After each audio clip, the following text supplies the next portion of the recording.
Hello, today we are going to see the topic General Principles of a Contract.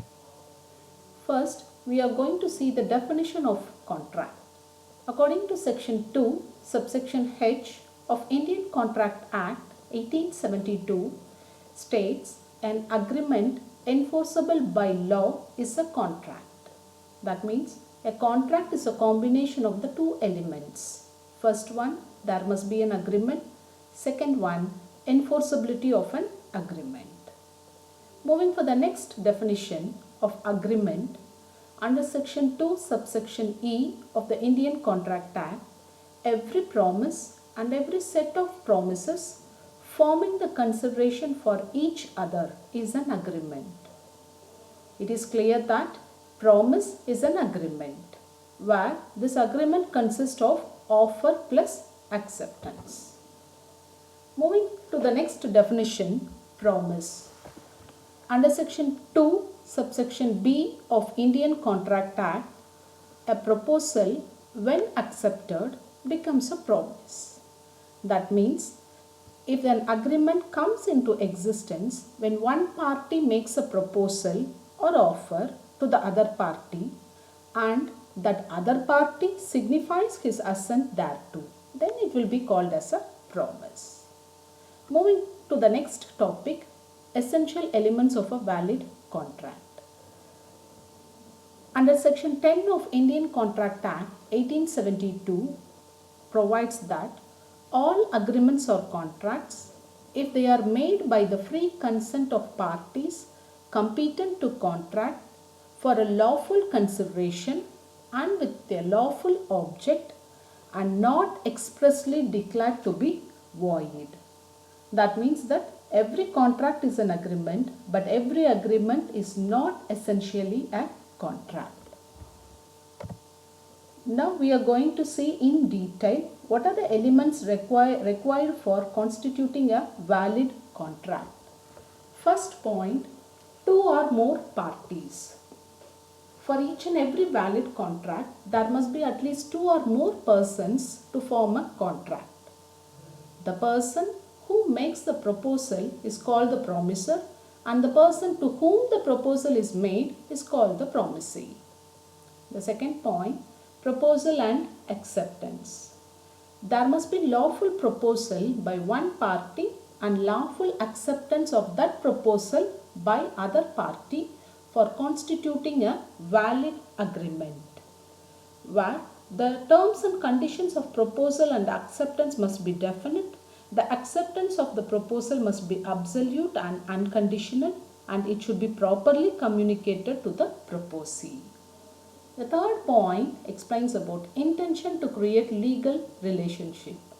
When two or more parties enter into an agreement, their main intention must to create a legal relationship between them. Fourth one, free consent. There must be free consent of parties to the agreement.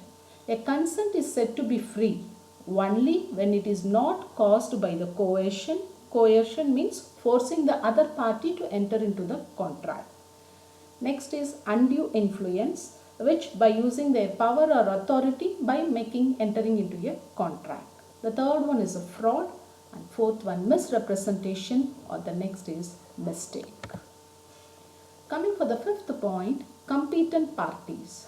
Who are the parties eligible, capable to enter into a valid contract? Every person is competent to enter into a contract if he attained the age of majority. That means that more than the age of 18 years. The person must be a sound mind and not disqualified from contracting by any law. The sixth point, which explains about lawful object. The object of an agreement must be lawful. It must not be illegal, immoral, and not opposed to the public policy. The seventh one explains about the lawful consideration. The term consideration means something in return. The intention of the parties to create a legal relationship can be ascertained by the presence or absence of consideration. Eighth one, certainty and possibility of performance. An agreement to do an impossible act cannot be enforced by law. The agreement should be capable of performance to give rise to obligation. It must be certain and not vague or indefinite. Ninth one, agreements not declared void. The agreement must not have been expressly declared void by any law in force in the country. The next one, 10th one, legal formalities. With proper stamping, registration and attestation are the legal formalities that has to be followed while entering into a valid contract. Now we are moving for the kinds of contracts. Where the contracts here, it may be classified in the following ways and basis. First basis on the mode of formation, where under the formation it may be express contracts. It is said to be expressed where it is entered into by words spoken or written. The second one is implied contracts. Here contracts will be created by act or conduct of the parties concerned. Third one is quasi contracts. They are not contracts in fact, but they are contracts in law. That means that where the legal obligation is imposed on a party who is required to perform. Moving for the second part on the basis of extension of execution.